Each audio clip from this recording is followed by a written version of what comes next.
ರಕ್ಷಿಸಿ ರಕ್ಷಿಸಿ ಸರ್ಕಾರಕ್ಕೆ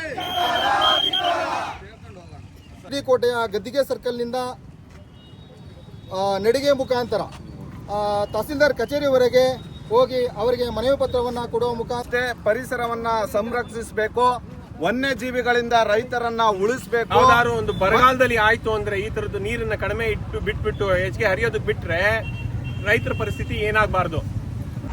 ಅಕ್ರಮ ರೆಸಾರ್ಟ್ಗಳನ್ನ ತೆಗಿಬೇಕು, ಮತ್ತೆ ಅಲ್ಲಿ ಒಂದು ಡ್ಯಾಮಿನ ಸುರಕ್ಷತೆಗೆ ನೀರಿನ ಸ್ಟೋರೇಜ್ಗೆ ಧಕ್ಕೆ ಬರದೇ ಇರುವಂತ ರೀತಿಯಲ್ಲಿ ರೈತರ ವಿಚಾರಗಳನ್ನೇ ಇಟ್ಕೊಂಡಿದ್ದಂತಹ ಪ್ರೊಫೆಸರ್ ನಂಜುಂಡಸ್ವಾಮಿ ಅವರ ಹುಟ್ಟಿದ ದಿನವಾಗಿ ಅವರನ್ನ ನಾವು ಇವತ್ತು ಸ್ಮರಿಸ್ತಾ ನೋಡಿ, 80ರ ದಶಕದಲ್ಲಿ ರಾಜ್ಯದಲ್ಲಿ ನಡೀತಿದ್ದಂತಹ ವಂಚನೆಗಳನ್ನ, ಅಕ್ರಮಗಳನ್ನ, ರೈತಾಪಿ ವರ್ಗವನ್ನ ಸದೆ ಬಡಿಯುವಂತಹ ವಿಚಾರವನ್ನ ಏನು ಹೇಳ್ತಾ ಇದ್ದಾರೆ.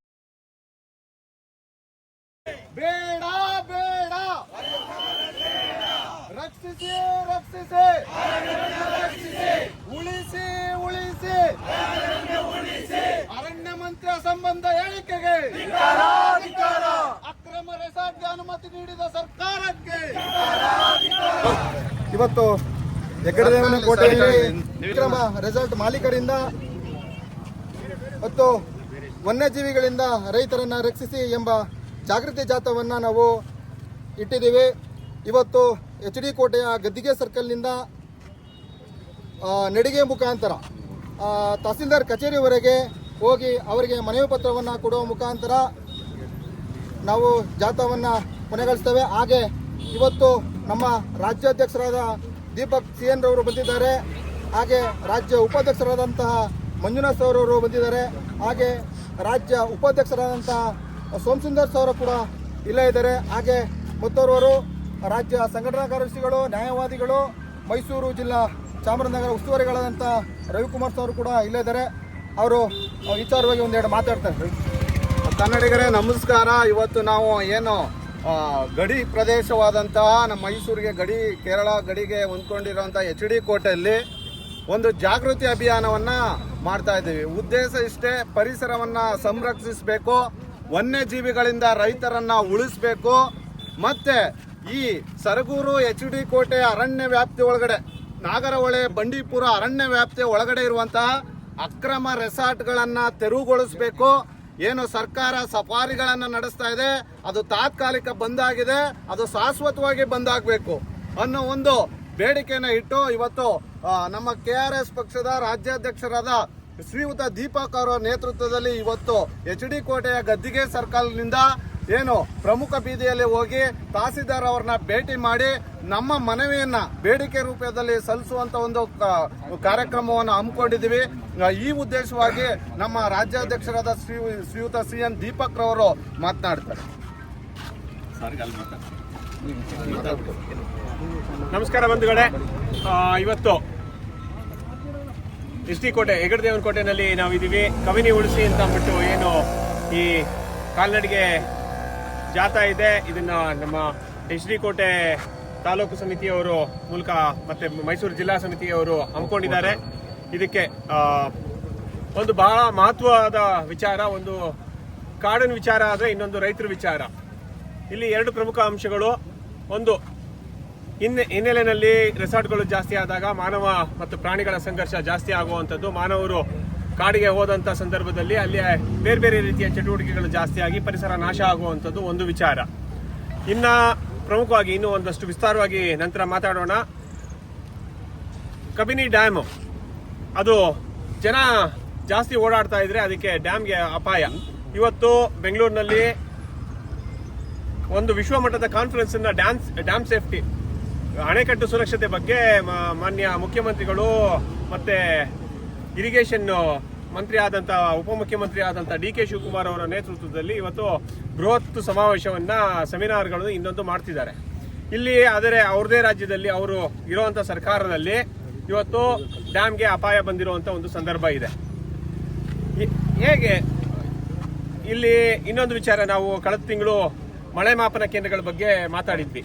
ಮಳೆ ಮಾಪನ ಕೇಂದ್ರಗಳ ಜೊತೆಗೆ ಅಲ್ಲಿ ಆ ಮಳೆ ಮಾಪನಗಳನ್ನ ನಿರ್ವಹಣೆ ಮಾಡುವಂತ ಒಂದು ಏನು ನಿಗಮ ಇದೆ, ಅದೇ ನಿಗಮದಲ್ಲಿ ಒಂದು ಭೂಕಂಪ ಆದ್ರೆ ಅದನ್ನ ಅಳೆಯುವಂತ ಒಂದು ಮಾಪನ ಇದೆ, ರಿಕ್ಟರ್ ಮಾಪಕ ಅಂತ ಅಂದ್ಬಿಟ್ಟು.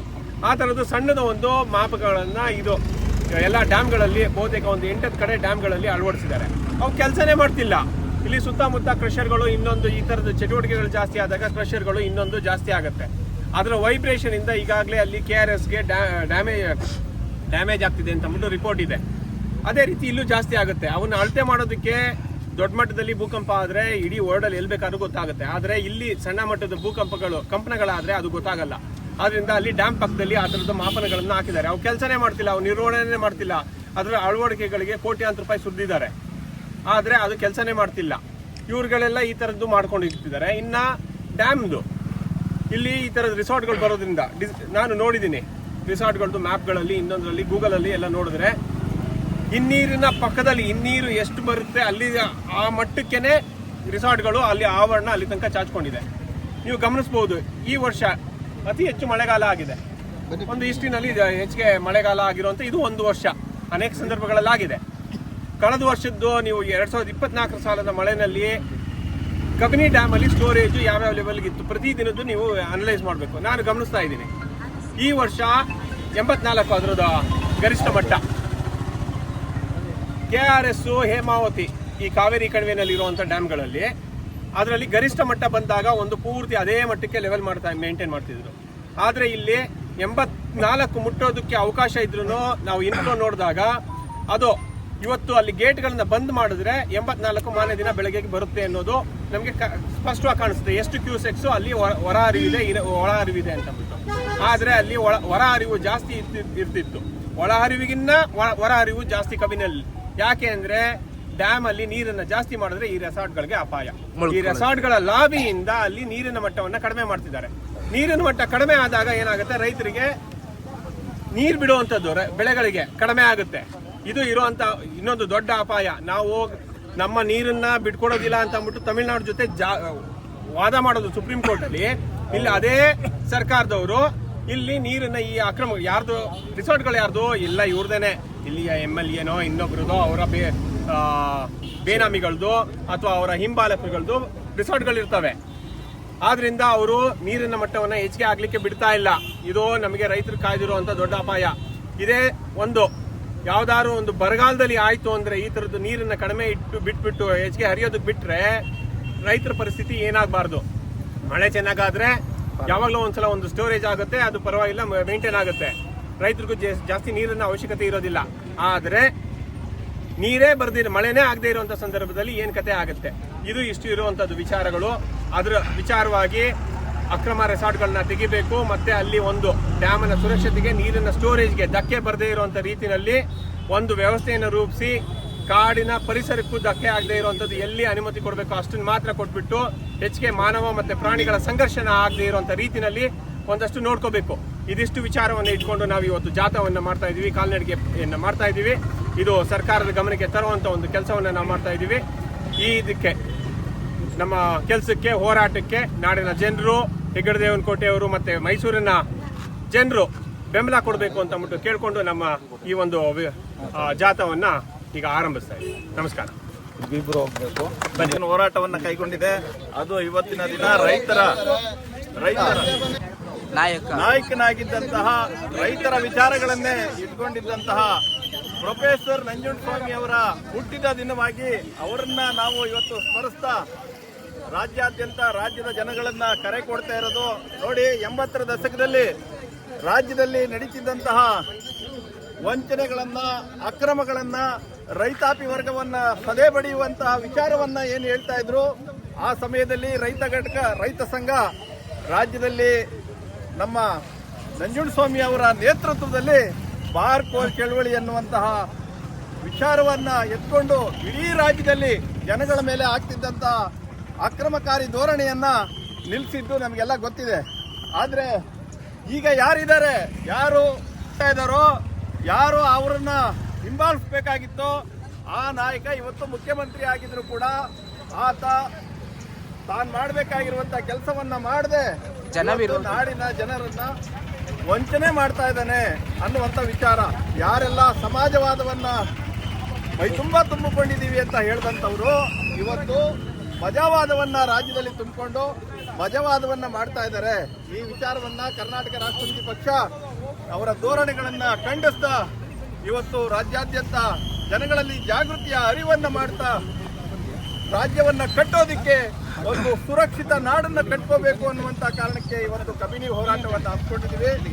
ನಾವು ಇವತ್ತು ಕಬಿನಿ ಹೋರಾಟ ಯಾರಿಗೋಸ್ಕರ, ಬರೀ ಯಾವುದೋ ಒಂದು ವರ್ಗಕ್ಕೆ, ಇಡೀ ರಾಜ್ಯದ ಜನಗಳ ವಿಚಾರಕ್ಕೆ, ರೈತರಿಗಿರ್ಬೋದು, ಕೃಷಿ ಕಾರ್ಮಿಕರಿಗಿರ್ಬೋದು, ಯಾವುದೆಲ್ಲ ಸಮುದಾಯಗಳಿದೆ ಅವ್ರಿಗೋಸ್ಕರ ನಡೀತಾ ಇರುವಂತ ಹೋರಾಟ ಇದು. ದಯವಿಟ್ಟು ನಾಡಿನ ಜನತೆಯಲ್ಲಿ ಕೈ ಮುಗಿದು ಕೇಳ್ಕೊಳ್ತಾ ಇರುವಂತದ್ದು, ಇಡೀ ರಾಜ್ಯ ಬದಲಾಗಬೇಕಾಗಿದೆ. ಭ್ರಷ್ಟ ರಾಜಕಾರಣಿಗಳೇ ತುಂಬಿಕೊಂಡಿದ್ದಾರೆ, ರಾಜ್ಯವನ್ನ ಲೂಟಿ ಮಾಡ್ತಾ ಇದ್ದಾರೆ. ರಾಜ್ಯದ ಲೂಟಿ ನಿಲ್ಲಿಸಬೇಕು. ಆ ನಿಲ್ಲಿಸುವಂತ ಕೆಲಸವನ್ನ ನಾವು ಮಾಡಬೇಕಾಗಿದೆ. ನೀವೆಲ್ಲ JRS ಪಕ್ಷವನ್ನ ಜೊತೆಗೊಳ್ಬೇಕಾಗಿ ಹೇಳ್ತಾ, ಕರ್ನಾಟಕ ರಾಷ್ಟ್ರ ಸಮಿತಿ ಪಕ್ಷಕ್ಕೆ, JRS ಪಕ್ಷಕ್ಕೆ, ಭ್ರಷ್ಟರೇ JRS ಪಕ್ಷಕ್ಕೆ, ಭ್ರಷ್ಟರೇ ನಾಡ ಪ್ರೇಮಿಗಳೇ, ಮುಂದಾಗಿ ಬಸವಣ್ಣನ ಕಲ್ಯಾಣ ಕರ್ನಾಟಕ ನಿರ್ಮಿಸೋಣ. ಕುವೆಂಪು ಅವರ